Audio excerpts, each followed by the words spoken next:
दुनिया का तालीमी निज़ाम बमुकाबला पाकिस्तान का तालीमी निज़ाम। नाज़रीन, इस वक्त तालीमी दर्जाबंदी के एतबार से फिनलैंड पहले नंबर पर है, जबकि सुपर पावर अमेरिका 20वें नंबर पर है। 2023 में फिनलैंड दुनिया का वाहिद मुल्क बन गया है जहां मजमून यानी सब्जेक्ट नाम की कोई चीज नहीं होती। फिनलैंड का कोई भी स्कूल ज्यादा से ज्यादा 195 बच्चों पर मुश्तमिल होता है, जबकि 19 बच्चों पर एक टीचर। दुनिया में सबसे लंबी ब्रेक भी फिनलैंड में होती है। बच्चे अपने स्कूल टाइम में 75 मिनट ब्रेक में गुजारते हैं। दूसरे नंबर पर 57 मिनट की ब्रेक न्यूयॉर्क के स्कूलों में होती है, जबकि हमारे यहाँ अगर वालिदैन को पता चल जाए कि कोई स्कूल बच्चों को पढ़ाने की बजाय इतनी लंबी ब्रेक देता है तो वो अगले दिन ही बच्चे स्कूल से निकलवा लें। खैर, आप दिलचस्प बात मुलाहिजा करें कि पूरे हफ्ते में स्कूलों में महज 20 घंटे पढ़ाई होती है, जबकि असातिज़ा रोजाना अपनी स्किल्स बढ़ाने के लिए 2 घंटे सर्फ करते हैं। 7 साल से छोटे बच्चों के लिए पूरे मुल्क में कोई स्कूल नहीं है और 15 साल से पहले किसी भी किस्म का कोई बाकायदा इम्तिहान भी नहीं।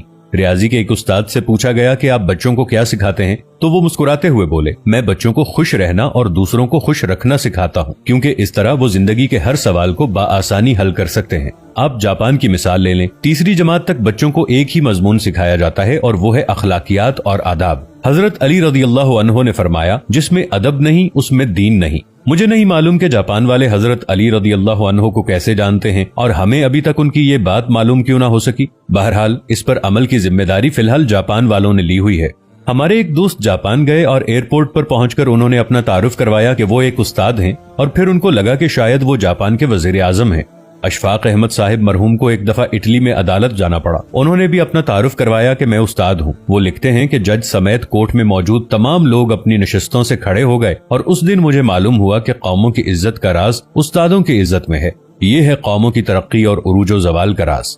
जापान में मुआशरती उलूम पढ़ाई नहीं जाती, क्योंकि ये सिखाने की चीज है, पढ़ाने की नहीं, और वो अपनी नस्लों को बहुत खूबी के साथ मुआशरत सिखा रहे हैं। जापान के स्कूलों में सफाई सुथराई के लिए बच्चे और असातिज़ा खुद ही एहतमाम करते हैं। सुबह 8 बजे स्कूल आने के बाद से 10 बजे तक पूरा स्कूल बच्चों और असातिज़ा समेत सफाई में मशगूल रहता है। दूसरी तरफ आप अपना तालीमी निजाम मुलाहजा कीजिए, जो सिर्फ नकल और छपाई पर मुश्तमिल है। हमारे बच्चे पब्लिशर्स बन चुके हैं। आप तमाशा देखें, जो किताब में लिखा होता है असातिज़ा उसी को बोर्ड पर नकल करते हैं, बच्चे दोबारा उसी को कॉपी पर छाप देते हैं। असातिज़ा इसी नकलशुदा और छपे हुए मवाद को इम्तिहान में देते हैं, खुद ही अहम सवालों पर निशानात लगवाते हैं और खुद ही पेपर बनाते हैं और खुद ही इसको चेक करके खुद नंबर भी देते हैं। बच्चे के पास या फेल होने का फैसला भी खुद ही सादिर कर देते हैं और माँ बाप इस नतीजे पर तालियां बजा बजाकर बच्चों के ज़हीन और काबिल होने के गुन गाते रहते हैं। जिनके बच्चे फेल हो जाते हैं वो इस नतीजे पर अफसोस करते रहते हैं और अपने बच्चों को कूड़ मगज और कुंज जहन का ताना देते रहते हैं।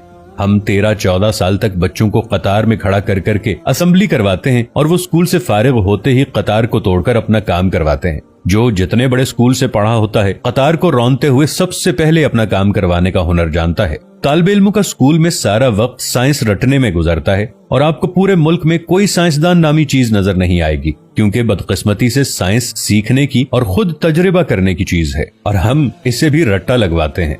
आप हैरान होंगे, मैट्रिक क्लास का पहला इम्तिहान 1858 में हुआ और बरतानवी हुकूमत ने यह तय किया कि बर्रे सगीर के लोग हमारी अक्ल से आधे होते हैं, इसलिए हमारे पास पासिंग मार्क्स 65 हैं, तो बर्रे सगीर वालों के लिए 32.5 होने चाहिए। 2 साल बाद 1860 में असातिज़ा की आसानी के लिए पासिंग मार्क्स 33 कर दिए गए और हम भी इन 33 नंबरों से अपने बच्चों की जहानत को तलाश करने में मसरूफ हैं।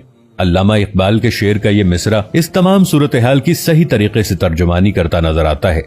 जो शाख नाजुक पे आशियाना बनेगा ना पायदार होगा। दोस्तों, अगर वीडियो पसंद आई हो तो इस पैगाम को दूसरों तक भी जरूर पहुंचाइएगा, लिहाजा वीडियो को लाइक और शेयर करना मत भूलिएगा। इंशाअल्लाह जल्द मिलेंगे नई वीडियो के साथ, तब तक के लिए अल्लाह निगहबान।